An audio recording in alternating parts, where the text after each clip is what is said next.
have our, oh, there we go. Okay, so for people joining us here,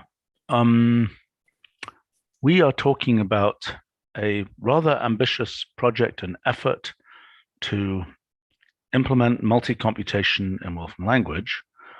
And a way to think about what's going on here is this is kind of a fundamental rethinking of the evaluation process. So in our usual evaluation process, so I mean, standard evaluation, it has two features. One, it recurses through expressions in, let's say, in a depth first order. I believe that's correct. And two, it reevaluates results in a depth first order. Do people agree with those statements? Unless the only reason it doesn't do this one, except for hold all functions, Does that make sense to people? Yeah. What do you mean by re-evaluates? If I say F and it evaluates to G, and G evaluates to H, it does all of that. Sense. So this is essentially, quote, spatial, space-like. This is essentially time-like. Okay? We do not have... And I think that hold all can be described as arbitrary traversal order because there's nothing decided for hold all functions. No, it's not. It's outermost. This one is leftmost, innermost, and that one is leftmost, outermost. Hold is outermost because what it's doing is it's gulping the arguments first. It's going function. It might be different from that. It might have its own control. I think the point is that you can use that to simulate any evaluation order. That's what I was going. Yes. That's what I was saying. It's like any traversal order you like, if we're talking about that. Right. And so now, oh gosh, did we not invite the people? Okay, so now we actually have this traversal order function, right? We have tree traversal order coming in version 13, right? Which is, at least for trees, a specification of this. But notice this is pure recursion ordering. This is not, do you understand what I'm saying? It's not reevaluation ordering. Does that make sense to people? No, yeah. Yes. Roger, Christopher, others, Carlo. I mean, does it make sense? Does Carlo know about this stuff yet? The tree I saw this stuff. There's one thing I'm a little bit confused about. Maybe you could convince me. Like all this tree traversal stuff, like substitution order, etc. Isn't that like a detail that is largely orthogonal to like the whole ruler part of this? Does it really matter, or can we just think about this as transformation of some kind of global state? And then yeah, it matters a lot. This is part of the story of defining foliations, which is what we're about to come to. No, so I'm far, not this saying, doesn't matter. What's that? No, I'm not saying it doesn't matter. I'm saying isn't that like completely separated from the whole evaluation graph? Like the details of whether it's a no, they're not. They're no more disconnected than space and time are disconnected. I mean, okay, so let's just play what so what is the multi-computation idea? The multi-computation idea is also we have a branch-like separation. That is, we have, because in this one, what we're doing is, a key feature of this is we're always, okay, the basic scheme is evaluate, quotes depth first to reach a normal form. That's what our evaluation does, right? And it does that. It does it recursing through the expression, recursing, reevaluating. Its goal is to reach a normal form. That makes sense? Whereas here, we also have branch-like separation, which are different possible orderings that these things can occur in, if that makes sense. Did that make any sense? Do I need to Yeah, it explain does. more? But what does this look like if the underlying language is something that has a bunch of ifs, and you can take different branches of an if statement? Like, I don't think it is an if story. I think you could say, okay, so you could write our pattern transformations in terms of ifs, right? Instead of doing pattern transformations, you have a giant if bank, so to speak, okay? But what this is saying is, because we have pattern transformations, we have a natural way to generalize to the branch-like case. If we had a bunch of ifs, we wouldn't have a natural way to do it. Instead, Ifs are deterministic. I'm sorry? Ifs are deterministic. That's a Well, yeah, but I difference. mean, I'm saying that there are, look, the point also is, okay, we had some examples last time. I don't know where they are. Of like, for example, oh gosh, where are they? I had a nice example of a Fibonacci tree. Where the heck is it? I mean, by the way, one thing with if is just, it's also just that, I mean, you can kind of just model if as a hold all function, can't you? I mean, like there's nothing super special about it. Yes. I don't think there's anything special about if. I mean, well, other than the the fact one that thing it's picking that's- one branch. Yeah. I think one thing that's special about if is that it needs a non-standard, you need some element that has a non-standard evaluation order, I think, right? Otherwise, do you even get full computation capability if you don't? Think. What do you mean? Yeah, like at the core, you need to have if you didn't have if somewhere at the core, you couldn't implement if maybe. Although maybe Right. with pattern matching, it's not you true. With could. pattern matching, you can absolutely implement if. Absolutely, you can. You know, combinators have no trouble implementing if. Let's see, maybe this has the Fibonacci case in it. Or maybe it's a practicality then. I think that for a lot of languages, you need something that doesn't follow standard evaluation order. Right, you do, but I mean but once you have the hold all attribute, I think that makes it so anything you set the hold all attribute to can be that thing that doesn't follow standard evaluation order, if you know what I mean. Yes, absolutely. Yeah. Okay, No, so if you this have is- hold all, you have it. I mean, it's like you have a lot more. That's an example of Fibonacci done essentially multi-computationally. Okay? What that means is, in actual Fibonacci, you're adding things together. Here you are simply sort of, adding things as elements to a set, if that makes sense. Right? So what's interesting here is, in Fibonacci, we could do a search. Do you ever get to f of 2 or something, right? That's like a search type thing.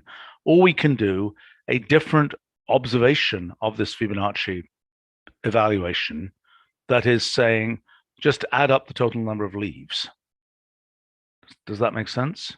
Or we could do probabilistic, something which is like probabilistic programming, where we say, we try to address the question, we say all these different branches are different probabilities, and we simply say, what's the measure on the space of F1s, F2s at the end point, so to speak. Does that make sense to people? One could, but why would one, so to speak? Well, I mean, if the goal is to get F7. I know, but the whole point is, this is just an example of, a thing to realize is, okay, the thing we're trying to understand is, okay, if you think about logic programming, okay, if this wasn't Fibonacci's, if this was, I'm sure I have another example here, if this was game configurations or something, right? You know, you're asking the question, does there exist one that has such and such a property? Can you derive it? Can you get from this game state to this other game state? And in that case, what you're asking is, does there exist a path here, as opposed to asking the question, what is the set of all possible game states? See what I'm saying?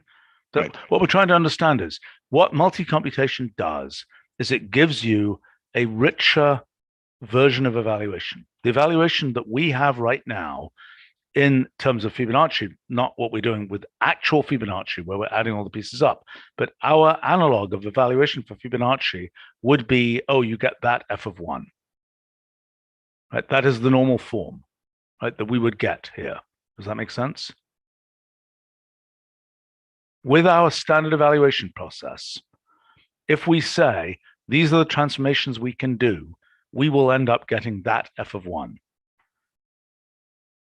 Right? Because we're doing the first, the way our standard evaluation works is it gives the first transformation that applies.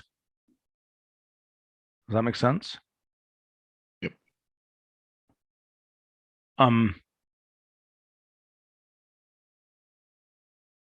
Okay. So now notice that, well,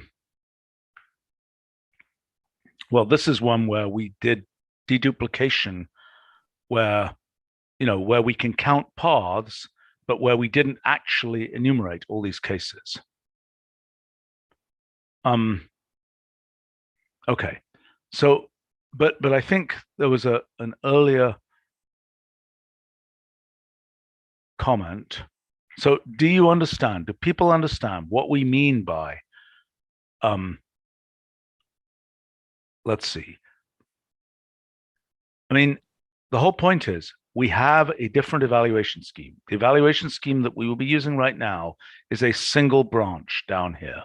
Now, there is a trickiness because there are two pieces to that evaluation scheme.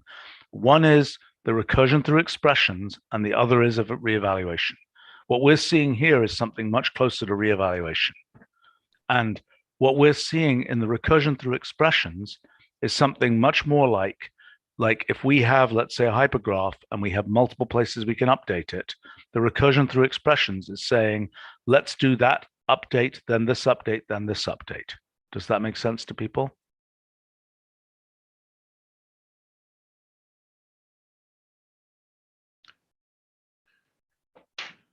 Okay. Do we understand what we actually have to get some interaction here. So yeah, my first question is, like, is there what is it that we think that we can get if we have let me enumerate. Let's say we have a multi-evaluate function. Yes. Let me enumerate the goals. I thought we already did this, so I'm a bit disappointed that we don't seem to have the document from when we did this. Okay, first thing is different types of problems being represented naturally. Okay, so an example is logic programming. Okay, where it's like state a goal, given a goal and certain moves, you know, can you reach a conclusion, right? That's one case, being able to represent that naturally. So let's list the things which are like that. NP problems, things that are generally of that character. Theorem proving, okay, same story. Theorem proving, we've got chemical synthesis, we've got a bunch of these things where you basically give it where you give it a set of moves and its goal is to find a winning path. Does that make sense to people? What about something like a SAT solving problem? Yes, that's the same thing. I mean, that's in the category of, you know. Well, I mean, what would the moves be? I don't know. I mean, maybe just like setting some variable in some ways. Maybe I think so. I mean, you've got a tree in the SAT solver. You've got a tree of possible values for all those variables, and I agree that. But go ahead. But one thing, like logic programming, they migrated away from their own unification algorithm and started to use linear programming and other efficient solvers. We Absolutely. have a lot of declarative functions where you give a Yes. goal and we solve it. And for Yes. SAT solving, Yes. we go straight through in many cases and do not use a SAT solver. More efficient. We can even count some of these things. Yes, absolutely. Okay. What do I think this architecture is going to look like? Okay. I think in the end we'll have a multi-evaluate, and in multi-evaluate you will be able to write in the style of logic programming. You know, you can figure out the 8 queens problem by just giving the moves and the goal. See what I'm saying? Okay. Now, And how do we the actually idea is this would be implement like, that? I mean, and if you I didn't do much of this, but you had to give cuts and other things I'm aware. to guide it. Okay. Yes, I'm aware. I'm aware. I know. The point is, and some of that stuff, right? So okay, let me the whole okay, let's just give the bigger picture for a second. Okay, so one thing is you're finding one path. Okay, that is the traditional version of this kind of non-deterministic computation. You find one path. Okay. What are some other examples?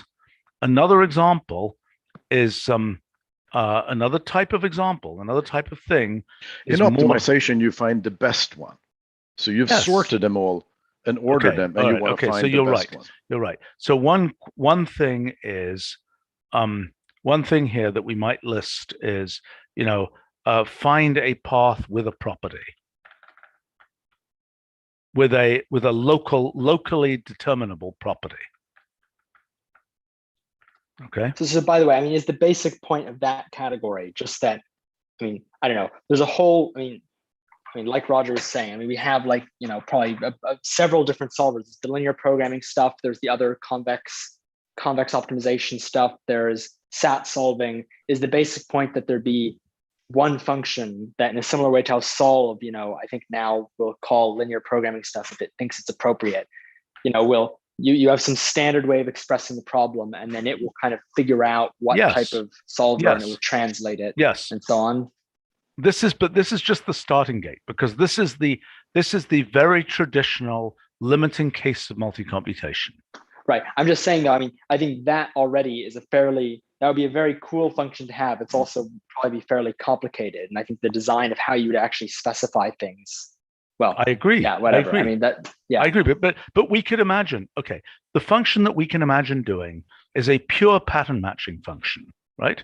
So in other words, the thing would be, let's say it's called multi-evaluate. It won't be called exactly that because it needs, I wish we had the notes from previous time. I'm really upset that we don't have these.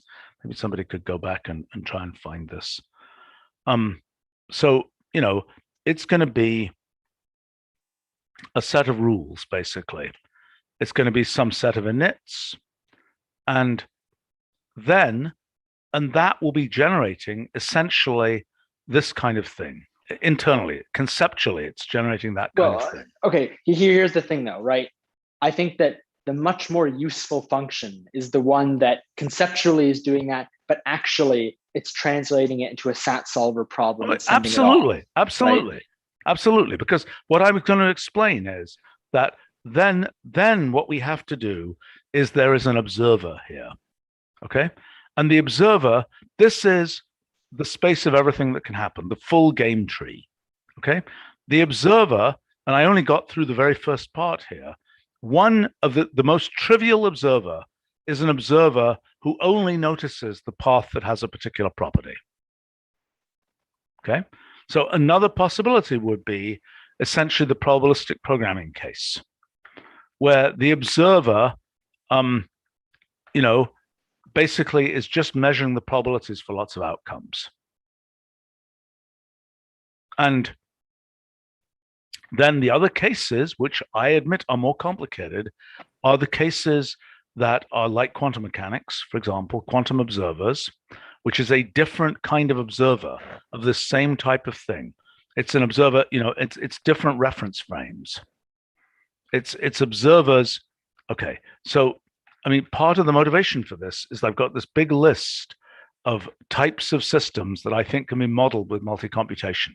But what you get out when you model them that way, let me just pull that list up. What you get out when you model them that way is not, okay, let me give some examples here. So let's see. I need to go find this. Hold on 1 second. Okay, so this was my list. Metamathematics, chemistry, molecular biology, evolutionary biology, neuroscience, immunology, linguistics, economics, machine learning, and distributed computing. Okay. So what does one imagine doing here, right? So in molecular biology, what I imagine, oh, what the heck? You know, this is a particular model for what's going on in molecular biology, where basically what's happening is those events are interactions between molecules, where, well, this particular one is very interesting because it's consuming one molecule and producing two molecules. But I could have another one here where it's consuming two molecules and producing two molecules, let's say. And the whole point is that there are different things you can observe about what happens there. One thing you can observe is the concentration of a type of molecule. Another thing you can observe that I don't understand as well is various motifs in the space-time structure, so to speak, that may turn out to be significant. So go ahead. You are kind of thinking, I'm guessing that you are thinking that one would, behind the scenes, would be something that's very efficient at sampling this or getting sort of a path with a particular depends property. on the observer. It depends on, I mean, you know. But so it's a different style of programming, basically, for certain classes of problems. Yes, but the whole point is that, okay, look, what we think happens in the actual universe is that there's a ridiculous amount of computation going on under the, underneath, so to speak. And we, as observers, are computationally bounded observers that coarsely sample all of that computation. Okay. Now, it turns out that there's a way to do better than just doing all that computation and sampling it. It's things like the laws of physics, right? Things like general relativity are a way of jumping ahead and not doing all of that underlying computation, because most of that underlying computation is completely wasted on us. You know, just like most of the motion of molecules in a gas or in a fluid, for example, is totally wasted on us. We just don't care. We only look at these large scale features. Okay.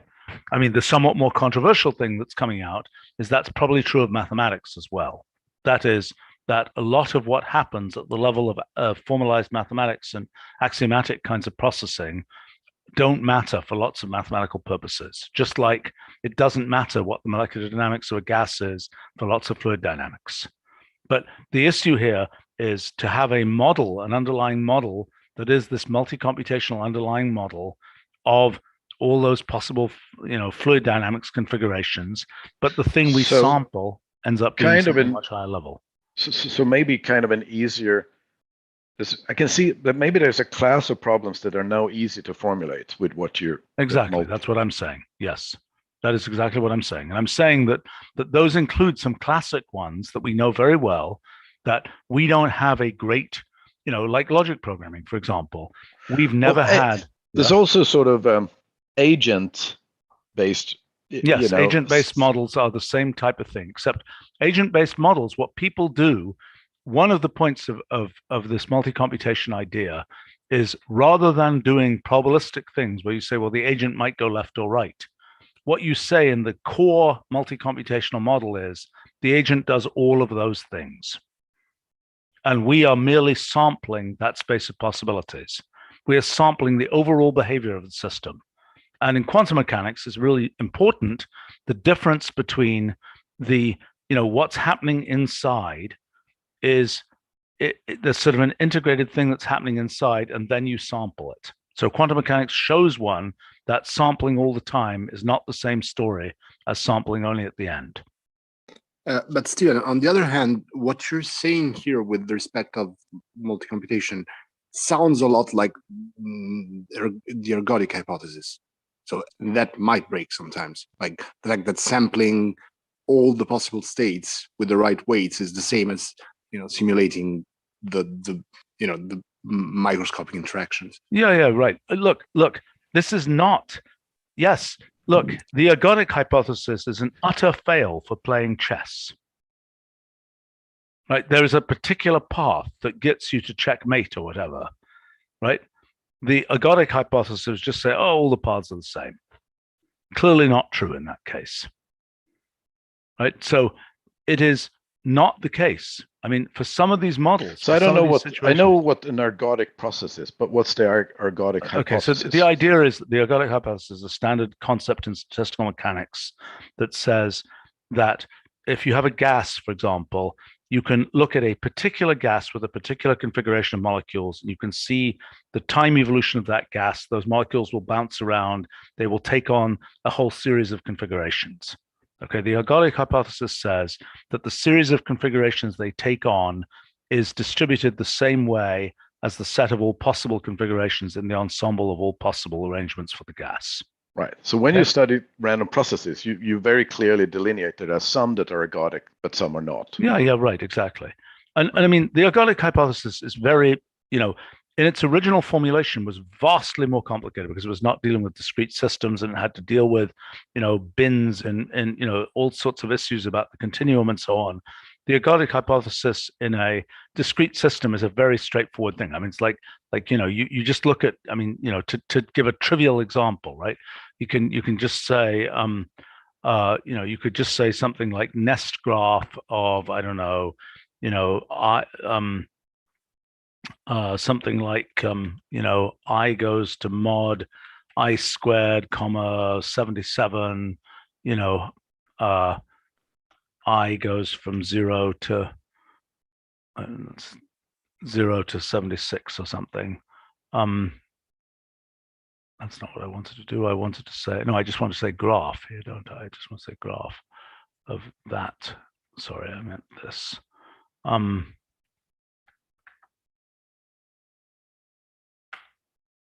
Okay, so this is a non-ergodic critter because look, it's got these things coming in like this. If this was an ergodic critter, what would happen is it would just be a single cycle with everything on it. That would be an example of an ergodic, that's an ergodic discrete system. This is not. I see. Makes sense? And the thing that's tricky is essentially this is now, I think, not so relevant to what we're talking about, but, essentially the proofs of the fact of how continuum behavior comes out of discrete molecular dynamics tend to depend on things like ergodic hypotheses. But they don't really depend on that. This is a long story. This is irrelevant. I mean, this is a whole story about computational irreducibility and observers and computationally bounded observers and what you can assume about randomness when you have a computationally bounded observer of a computationally irreducible process. But that's basically saying the bottom line, the net of that whole story is, if the observer is computationally bounded, then the things you observe, when you have a very complicated system that builds up a whole bunch of stuff like this, when you have a computationally bounded observer, there are certain, I claim, inexorable features of what a computationally bounded observer will observe, which can be deeply shortcut with respect to all of that microscopic dynamics. Okay, even though the description of the model may involve describing the microscopic dynamics, if all you want out is the result of a coarse-grained, computationally bounded observer, then there is a faster way to get that result than going through all the microscopic dynamics. But if you want out is, what is the correct series of moves to make for a chemical synthesis to get this particular output, or what is the best path for, doing whatever, then you don't get to have those optimizations. Essentially the claim is the laws of physics are an optimization with respect to multicomputation.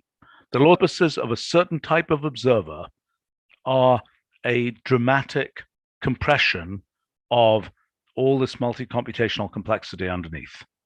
Okay, and what I'm imagining is going to happen here is that we are going to have a language for the observer. And that language could say, what I want out is the best path, or the path that achieves this goal. Or what I want out is the probability distribution of all paths. Or what I want out is this or that. See what I'm saying? And that observer, or I might want out, and this is again something we haven't described, is the series of things, the time evolution of what you get from a series. So reference frames here are defined as foliations of this graph, of this multi-way graph. Okay, and so a foliation is something where you're making an equivalence class and you're saying this, and this, and this. Those all correspond to the things I'm sampling at this particular time. Does that make sense?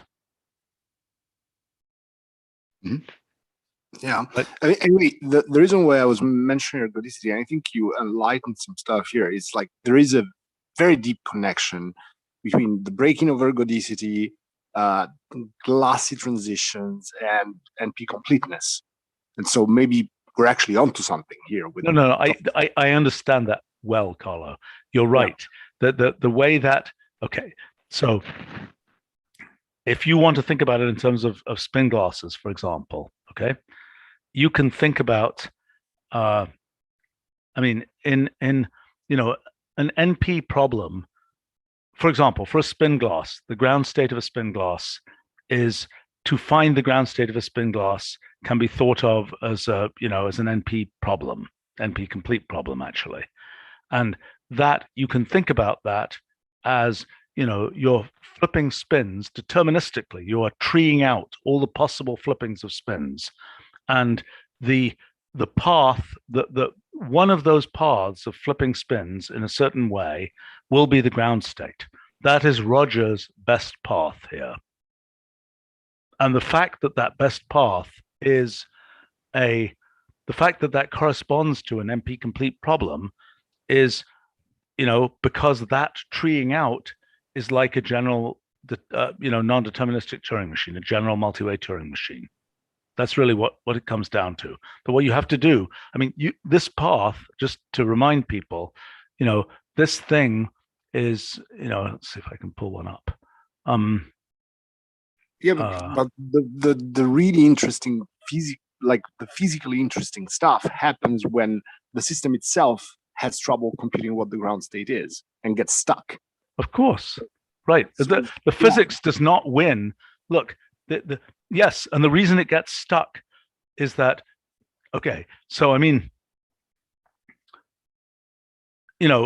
this question of does it flip this way or that way, eventually the energy differences, it's the same story as with finding local versus global minima, et cetera, et cetera, et cetera. How do you do that? Can you find, by saying, let's say, for example, we take gradient descent in this tree, right? We say, as we go through this tree of possible configurations, let's always pick the branch of the tree that is locally going downhill. That's essentially an implementation of gradient descent in this sort of semi-discretized system. And we know that that will often not get us to the global minimum, right? Instead, what we have to do often is we're going down the tree and we have to backtrack. We could use simulated annealing if we wanted to think about it probabilistically. We backtrack up the tree and then we keep going down again. And there will be a particular path that will not be findable necessarily by any method that involves just local moves, if that makes sense. And it's the same problem. So these are non-deterministic. These are multi-way that can make more than one move at each step. And again, we have this question: if we're doing a deterministic computation, can the Turing machine? So what's the best state of the Turing machine? And we can ask the question. We can ask questions about the probability. I think the spin glasses is a function of a spin glass in terms of a set of moves about, flippings of spins and so on.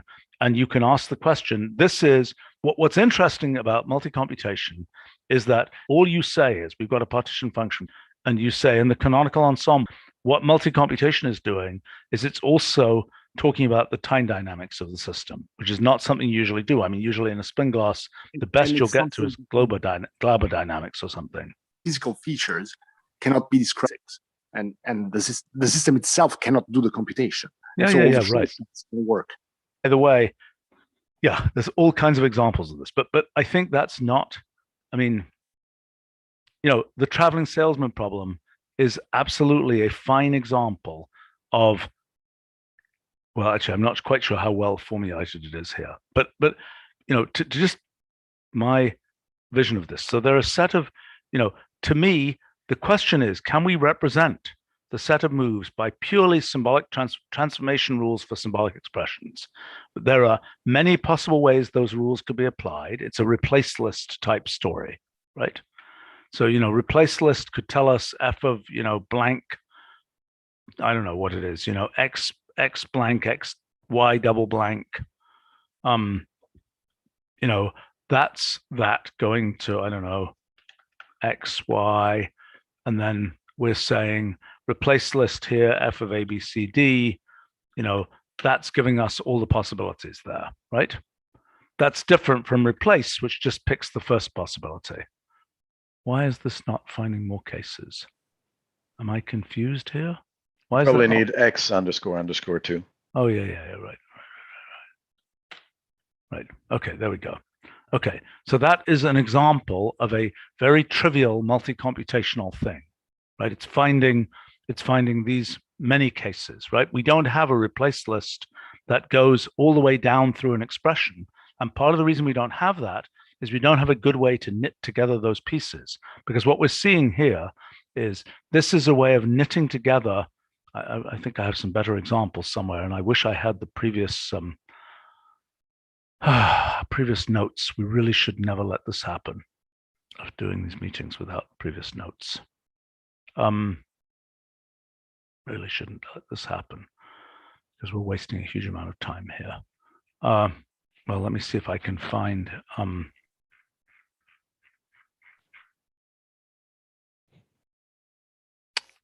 dear. I'm looking for, those are all, it's not interesting. Well, it's going to be relevant in a minute, but, well, okay, so here are some examples. What is this an example of? No, this is still a one-to-many transformation. Are you looking for an idea of how to specify that multi-evaluate here, or yes, are you looking that's for what I'm looking an idea of applications, or what? No, I'm looking for design. The objective is very straightforward, okay? Although not easy. I'm looking for a way to specify multi-evaluate, and particularly this observer piece, that is a nice, robust thing to do that will let us achieve a bunch of different goals here, okay?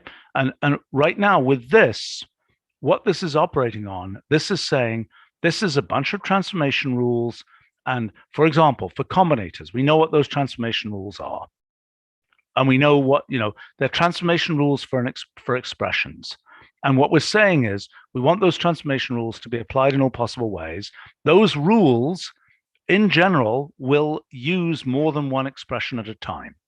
Do you see what I'm saying? Mm-hmm. Right?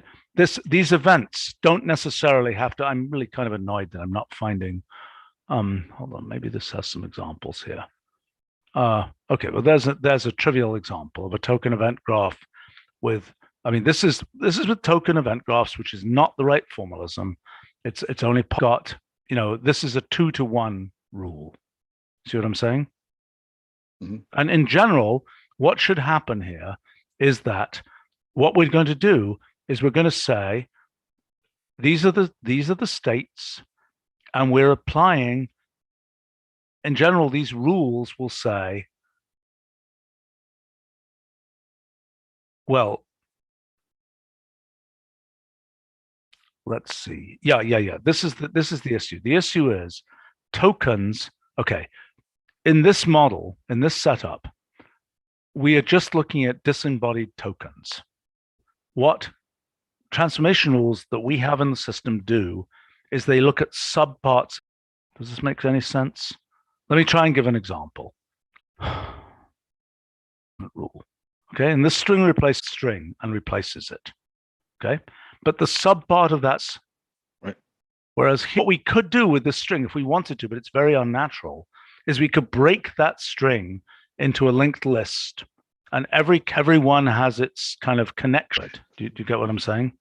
And then we could use the same idea that's rather unnatural. It's not what our pattern matcher does. Our pattern matcher instead can take the BB conceptually that is embedded inside an existing thing. So the first question is how to get the that's what I'm imagining. Somehow there's a sea of expressions that's being generated, are an initial sea of expressions, and the rules are taking subparts either from a single expression or from multiple expressions. And maybe that's an incorrect way to think about it. Maybe we just want us always to think about, well, no, I think that's the right way to think about it. It's taking this multiple subparts from different expressions, and those rules are saying this is the transformation that's going to happen, right? We can think about that, the multiple subparts, as tokens, but those tokens, the important things is that you can have two different separately in this set of expressions, and you can combine them together by a rule to generate a new thing. Does that make sense? Just want tokens to the expressions. No, tokens are embedded. That involves the pulling out of tokens from things. We have the exact same issue in theorem proving. Okay, when we application of a theorem proving rule way of saying, to tokens, and then we don't have, and we've lost a ton of information. So ingesting the idea in a graph that there, right? Yeah. It's just an evaluation scheme. We have behavior of the system, but the observer of evaluation, all we see is these. Yes. So that give the cause of that information. We don't care. One of the issues is once there are multiple paths, for example, the composition result, and we're not making progress here. I mean, information about which tokens named elements between named atoms of the combination. All we're doing is we're saying, let me explain. Okay, anybody not understand what we're looking at? Like, is Christopher with us? Okay. All right. So the point of numbering right now would say that, but again, together with, it's numbered tentacles, tokens together into a state, like, et cetera, et cetera. We've got a certain, here's the tricky thing, there's not a unique here. These, well, I'm not even sure, I have to look more carefully, but my guess is those two events are space-like separated. Roger? Okay. So, right, it depends. There are many different choices of sequences of anti-chains. Look, you've got a bunch of exist in multiple states. Observer is effectively stream here. Maybe we can look at these runtime analysis. I kind of think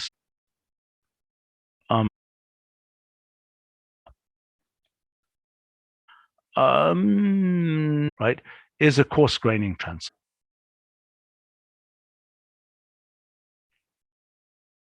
No, does that people know how this NDFA to DFA? Should we try a visual example? Most of us certainly knows how this works. Yeah. Yeah, I mean, I've seen this before at some point. But the whole point is, there are multiple possible example. I think I might have an example might be able to do that with.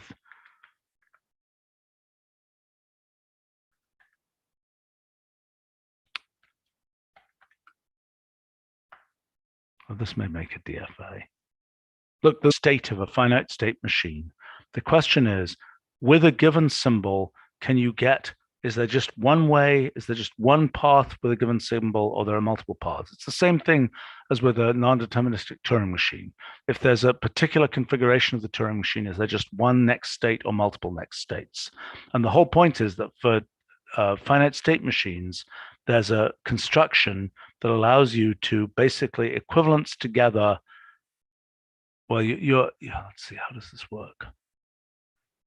I have to look it up in oh, never mind, it's probably not relevant.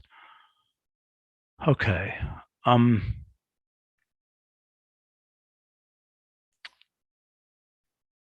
Richard is commenting.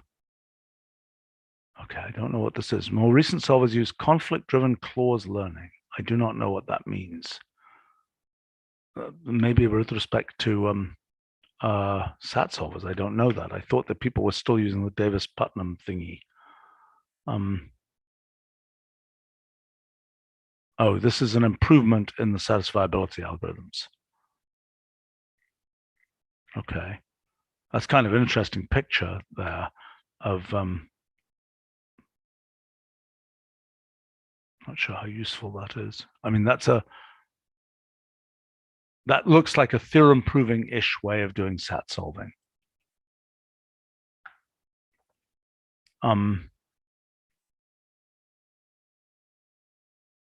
Let's see.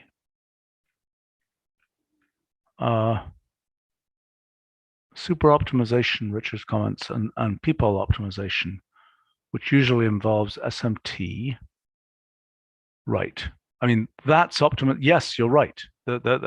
If we could do things, super optimization and so on, involving, just flipping around machine instructions and so on, that is exactly the type of thing that we would define rules for. In fact, I know that in a big one designer of microprocessor architectures used our language long ago to do essentially symbolic transformations on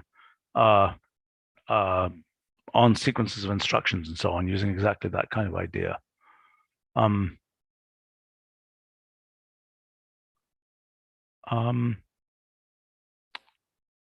Okay, Marco is commenting. Okay, incremental heuristic search. I don't know what that is. In logic programming, it's very observer-like. I don't know what that is. Let me look that up. Does anybody here know what that is?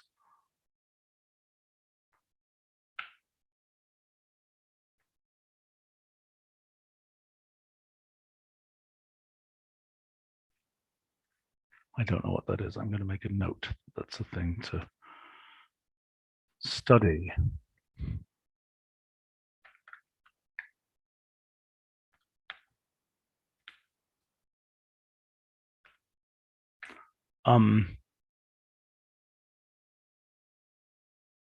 Let's see. Equivalence, Marco is commenting. Basically, the problem of equivalence of languages or grammars up to a certain tolerance. Yes, that's an interesting thing to think about. That's an interesting thing to think about, although that's complicated because, gosh, there isn't a good way. We've been interested in that problem because we're trying to find fast heuristics to determine, for example, whether the Wolfram Alpha parser can successfully parse something. Let's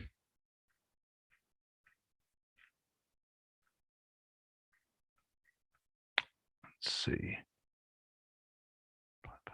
Okay, Richard is commenting, have an edge rule, apply rule predicates.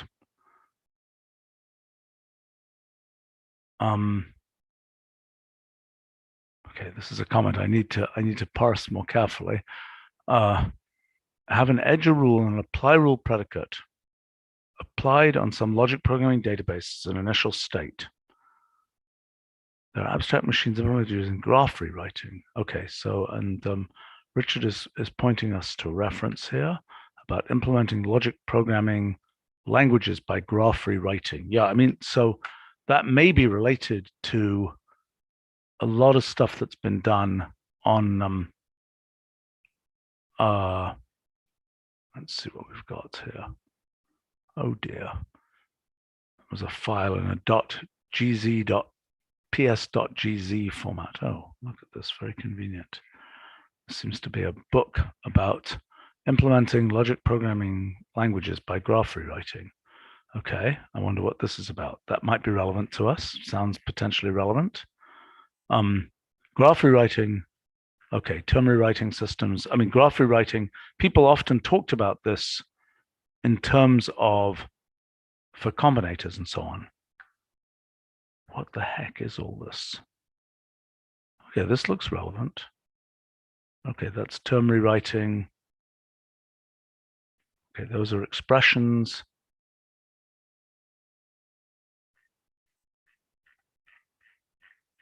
Yeah, So, I mean, this may be what we were saying before, namely, you are rewriting graphs. See the advantage of graphs and hypergraphs over standard tree-like expressions is you can always, after you do any transformation of a hypergraph, you can always re-glue the result back into the hypergraph. Whereas, well, it's particularly bad for an expression if you are taking two parts of the expression. It's completely unobvious that the new piece that you get from those two parts can be re-glued. Yeah, that's a good point, actually. Well, by what mechanism would you specify the two parts are being taken together, where you're not basically just saying that the single super expression is being transformed? Well, I'm just saying that you can take two pieces, two distant pieces. Okay, let's imagine we have a soup of expressions. We have 1,000 expressions, and we're going to pick pairs of them to make transformations on. That will be an example. I mean, like what's happening here. So number of outputs will need to be the same as number of inputs, so that because why? No, if you're going to because for reglue them every back root into you the need to same replace place. them with something. No, but the whole point is, look, when you do a transformation, particularly on multiple inputs, and you get a different number of outputs, how do you reseat, the outputs back into the places where the inputs came from? Right. Well, you can create new expressions which are not connected to anything. I know, but that's not what we want to do. That's the whole point. We're losing something here because our standard evaluation scheme. We might want to do. Right. But we still need to put the sub expressions back. I mean, something needs to be there, even if it's just exactly one symbol. Right. So the whole point is for hypergraphs, or even graphs. Yeah, this for problem, we delete all the expressions. I know, but the problem of how to reseat is solved because you know how the thing connects. This problem is solved because we delete old ones and we create new ones. Same difference. We know how to reknit them back into a state. Like whether the state has all new, fresh other hyperedges doesn't really matter. We still know the new hyperedge. We know how to connect it into the existing hyperedges. Sure, but I think it's a separate issue because with a hyperedge we can just delete it and it doesn't break anything. With a sub expression we can just delete it. That's a good. It would be the same issue if you had hypergraphs where the vertex degrees were fixed to to like 3. For example. Fair enough. Okay, right. For in a hypergraph, we can just delete an edge and it'll still be a perfectly good hypergraph, and all will be okay. I think that's one of the reasons when I was doing trivalent graphs, that's one of the issues. That's one way to state what are the issues. I mean, this wouldn't work, e.g. in a trivalent graph. In a trivalent graph, there's a lot more constraints on what you can delete and so on. Right.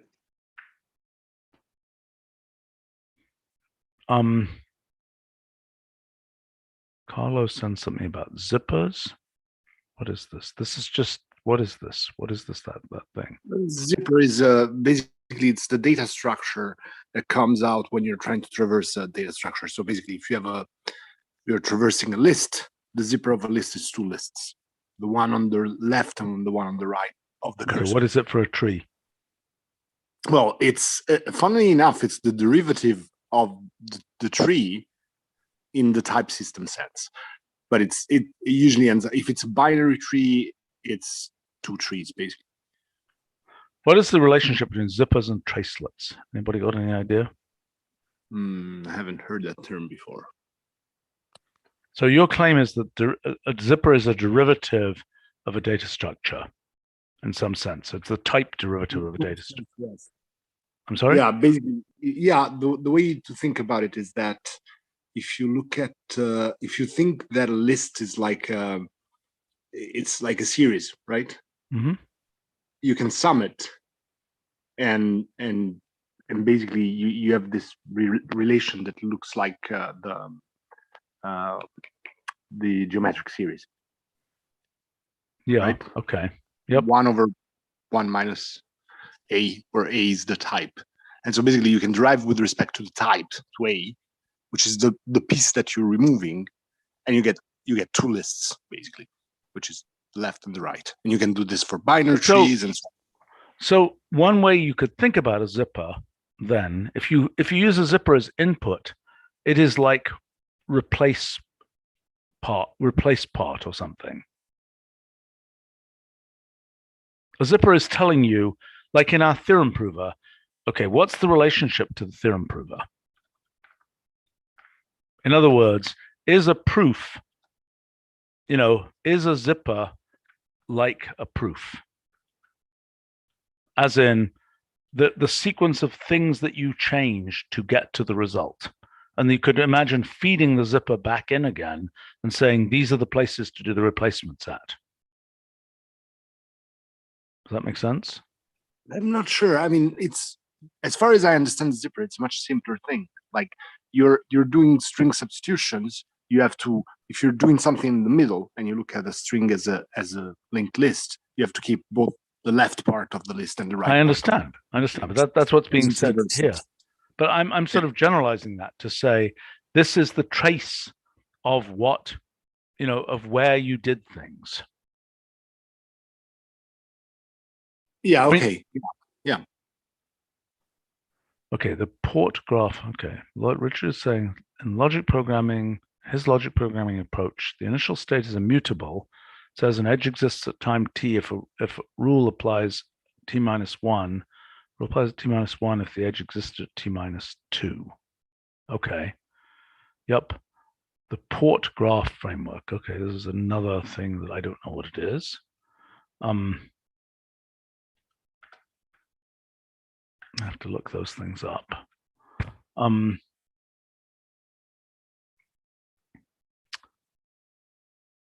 Marco's saying the tokens represent the space-time you followed. No, that's not really right. The tokens represent pieces which you knit together to make space. Let's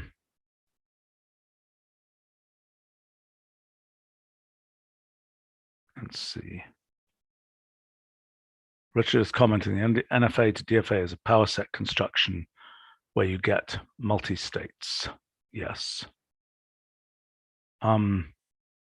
What do rules look like in multi-evaluate replacement rules? Yes, they just look the same as, I think, my current thought is, but this is where I'm confused about the regluing of expressions, that they look just like current transformation rules look.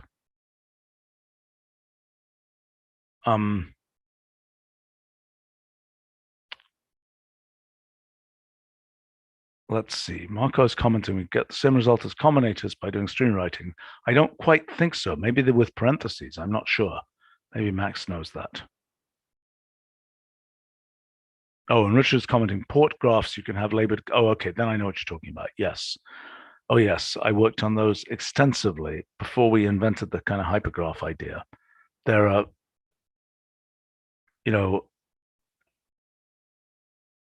they are not as clean as hypergraphs in my experience. But it's basically you end up with a situation where, I mean, to give an example, if I'm not mistaken, and we haven't really followed these particularly. Hold on. Where is it?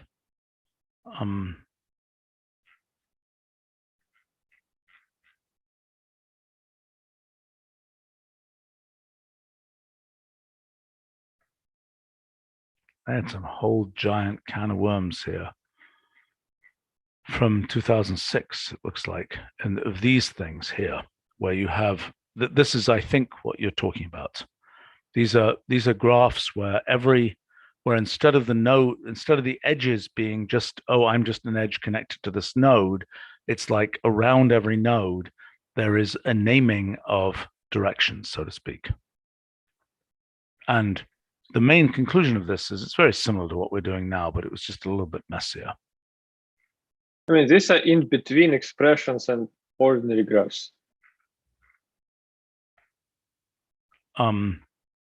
What do you mean by that? Well, expressions also have labeled ports because you have a head with labeled sub-expressions.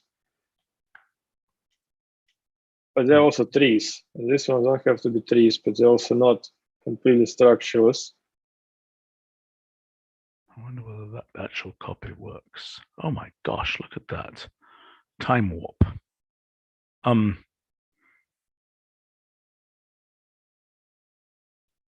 Let's see. Richard's commenting, hypergraphs as bipartite graphs where partitions for vertices and edge vertices. Yes. That I think is the same kind of thing as we have in these token event graphs, where they're the event nodes and they're the token nodes. Look, the stuff I'd hoped to get to, and we are running out of time here, is unfortunately this didn't quite go the way I was hoping it would go. So it goes. We're still in an early phase for this project. What I really want us to think about is, well, the regluing problem, the regluing of things back into, that's one thing. The question of what it is, what the language of samplings is, and then how do we write optimizers given, I mean, so in other words, one thing we could do is to say, let's get a computation object that represents a giant token event graph that's all been worked out. That is completely impractical for most cases. What is realistically going to happen is pieces of that graph may be generated, but then based on what we actually want to pull out with the observer, we'll end up with vastly different actual computations that we do underneath. Does that make sense to people?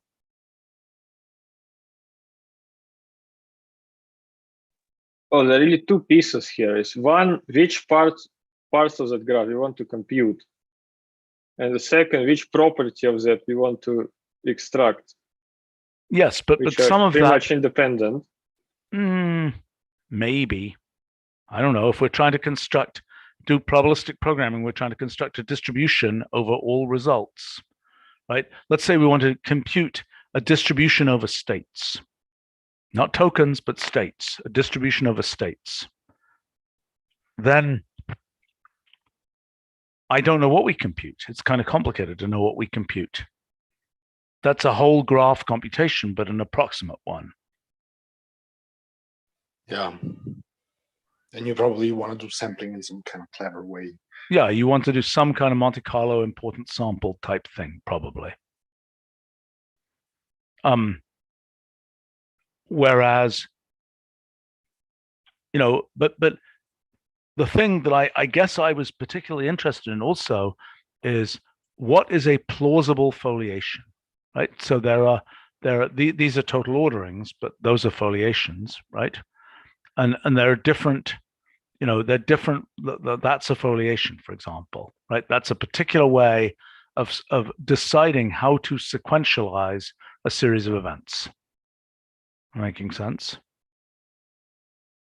One question is how to describe these foliations, right? So in other words, if we have a family of foliations, how do we describe it? Okay, in relativity, we have things like inertial frames. That's a description of a foliation of space-time. The question is what to do in this case, where we have these different possible. Is this making any sense? I mean, how do we describe it when we before it's computed? Yes. How do we describe which foliation we want? Like, I want the inertial frames. I want an accelerated frame. I want this, whatever. That's what we could be describing in a spatially, you know, in a system where we can lay out the tokens, you know, where again, it's a little complicated because of branch-like separated versus space-like separated. But in the pure space-like case, we're essentially laying out tokens in space. and we're asking, or laying out events in space, and we're asking which events do we want to say, what is the ordering in which we are going to consider the events to happen,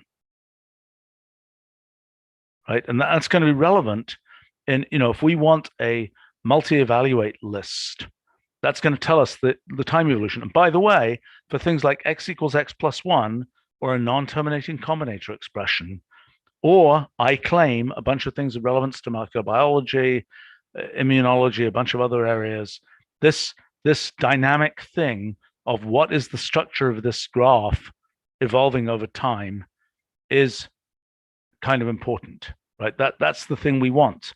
But it is evolving over quotes time, where time is defined by some foliation. But we have to have a description language for those foliations. Does that make sense? Yeah.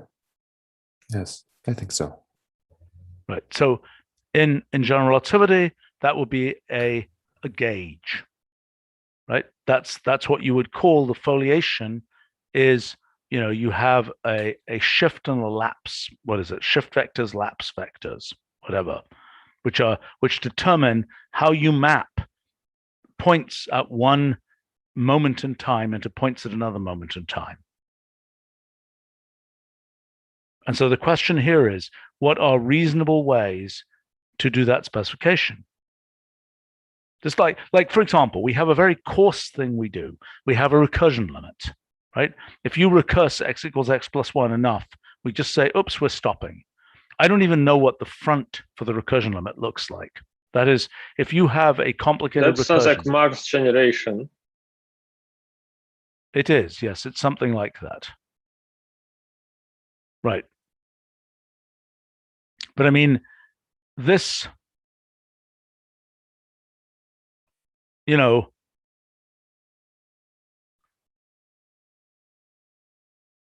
this is right. So generations are one concept for a foliation. By a generation, we mean a maximal subset, a maximal anti-chain, if that makes sense. A maximal subset that can be simultaneously done. Right? What do you mean? Generation is a number. No. But the definition of what is in a generation, what events happen in a generation. Right? In order to decide. But if you take all tokens, actually, no, it wouldn't necessarily be maximum subset. Well, what is it? Because in a state, you might have leftover tokens from previous generation.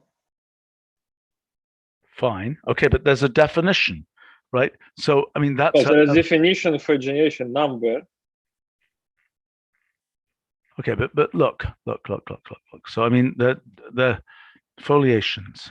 So one example is generations. That's one type of foliation. Well, the event order in this case would be monotonically increasing generation, which is a class of event orders.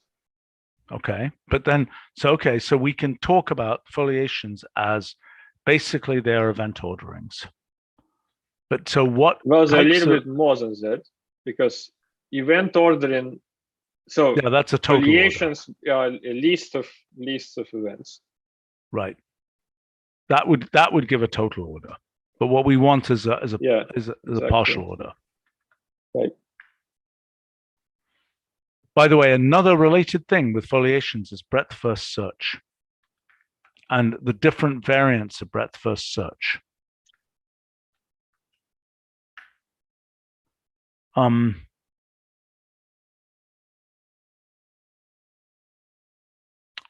Let's see. Iterative deepening is a foliation with respect to some heuristic that is a function of the state. Okay, I've never heard of iterative deepening. Richard, you come up with just a lot of terms that are very useful to us and very interesting. I'm not aware of these things. Okay, so I can guess what iterative deepening might mean. As a function of the state determines the order of visitation of a nodes in a search tree. So things like IDA star, which I don't know what that is, but well, A star, I understand. I don't know what IDA star means. You can find the lowest cost path as kind of a least action, least computation principle. That's interesting.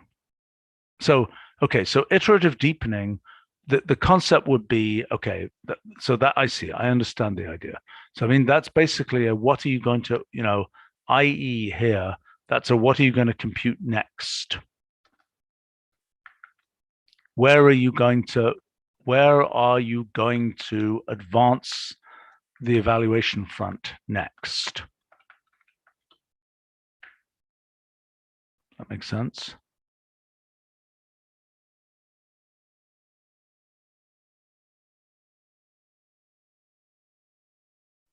Christopher. Well, the most general way to do it is to feed a function that takes a partial evolution object and tells you where to compute next. Yes, obviously, but the whole point of language design is to come up with a version of this that isn't absolutely incomprehensible, right? I mean, sure, but as I've said a million times, deepening is what it sounds like.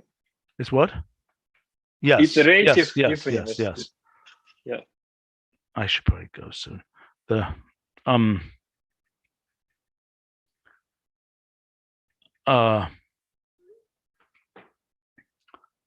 Christopher, do you have any great ideas for how to specify these things? Not really. Do you at least understand the point? I mean, aren't there like just a massive number of these? Yes, there are. Yes, there are. And the whole point is that this is, but just like there are a massive number of operations you can do on lists, and you might just say, there are a massive number of operations. There are a massive number of ways to rearrange a list. Well, but like you sort of need to, let me see. I mean, if you sort of need to be able to refer to expressions that don't exist yet, don't you? Yeah, I agree. I think that's part of the problem. You need to be able to, but I think you might say the same thing about lists. About list, like. Well, no, because you do one operation and then you have the stuff, the expressions exist, and then you do things with them. Fair point. So what we're saying here is, well, if you have a function like reverse in advance, it doesn't know yet, like when you define reverse function, it doesn't know yet how many elements are going to have, but you can still do it. That's true. But so, there's special cases of event orders, which are easy to define ahead of time. Such as? Well, such as you sort by generation first, and then by age of a token or something. Right.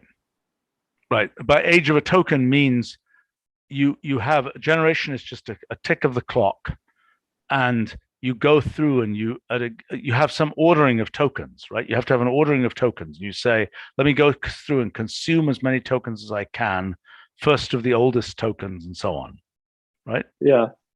Basically, one way to do it is that you have some sorting criteria, like generation, age, event number, and so on.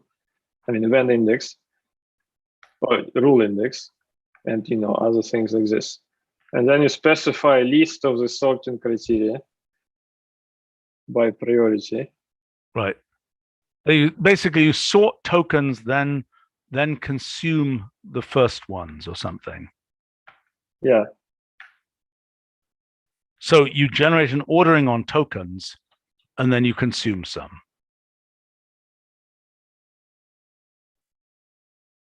Right. Well, you're generating order on events, not tokens. Oh, that's right. Yeah. Right. Well, but I mean, sort tokens, which then lead to, which can be involved in certain events.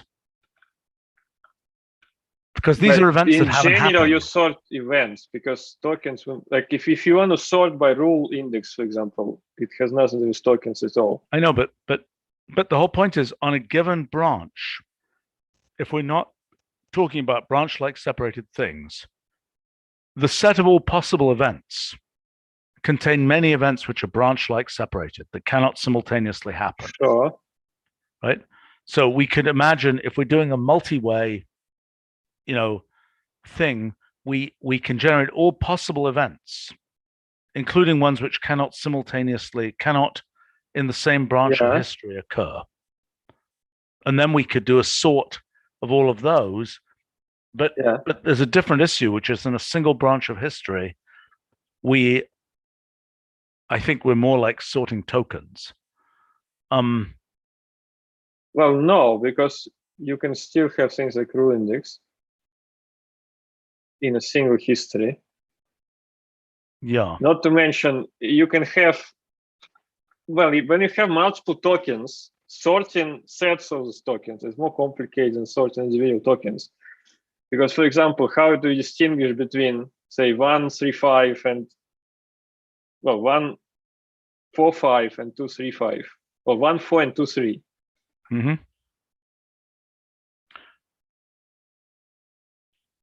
Richard is commenting here about using look ahead. Some parsers need to look ahead some number of symbols. GLR parsers, I don't know what those are. Usually I know about LA, LALR1 and so on parsers. Oh, I see. These make parse forests exploring all possible derivation trees and then using user-provided disambiguation rules. Okay, so that's a good point. That's a good example. That's another example, is parsers are another example where essentially precedence, etc., precedence gives one gives one it's not a foliation, gives one an ordering basically on transformations. Right? Which transformation do you do first? That's an interesting case because a parser in general can have lots of ambiguity, which is disambiguated by things like precedence, I believe. Well, we should probably, look, Christopher, your comment, basically what we're looking for is a parameterization of evaluation fronts, AKA, do you want every one, or do you want no, I 10 want the ones useful that we ones? care about. I want a language for describing evaluation fronts that matter. Just like, in principle, one could do any, you've given a list of size n by m where those aren't specified. You could do any transformation you want on that list. You could, it's like, I suppose permutations would be a good example of a case where you could do anything. But the question is, which permutations do we care about? And maybe with permutations, that's not a great example, although we might think about permutation groups and things like that, where there are permutations we care about, so to speak. Well, maybe, there is a most general version which could handle everything, which is like you give it a function, and the function just, it looks at all the tokens available at any given moment, and it decides what it's going to, which rule it's going to apply or something like that. So that's like the most general, which probably gets all the foliations. And then after that, I don't know, I just don't know what the useful, certainly depth first, breadth first are useful. I don't know which others really, I don't know any use case for any others. Well, but that's why things like, the whole point is we're generalizing beyond just getting, those are just total orderings. We're saying some of the observers here don't get the objective of breadth first search is ultimately to just get a result, by a certain ordering. So you're using a total ordering and you're going to, as soon as you have a winner, you're done. Whereas here I'm saying there are other forms of output that you might want that involve describing the ongoing computation rather than just the winner, so to speak. This is still,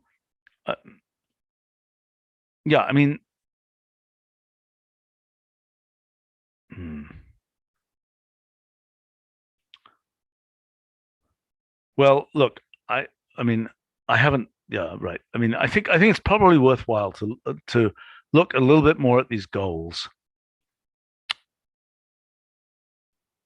Ah, boy. Carlo, do you have any other thoughts? It's nearly 1 a.m. for me, so Okay, so you've almost reached a normal form for the day. yeah, you can say that. The That sounds ominous.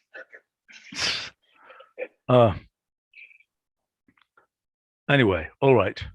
Well, look, thanks, and thanks people on live stream, particularly Richard and Marco, who've had all kinds of interesting things to say.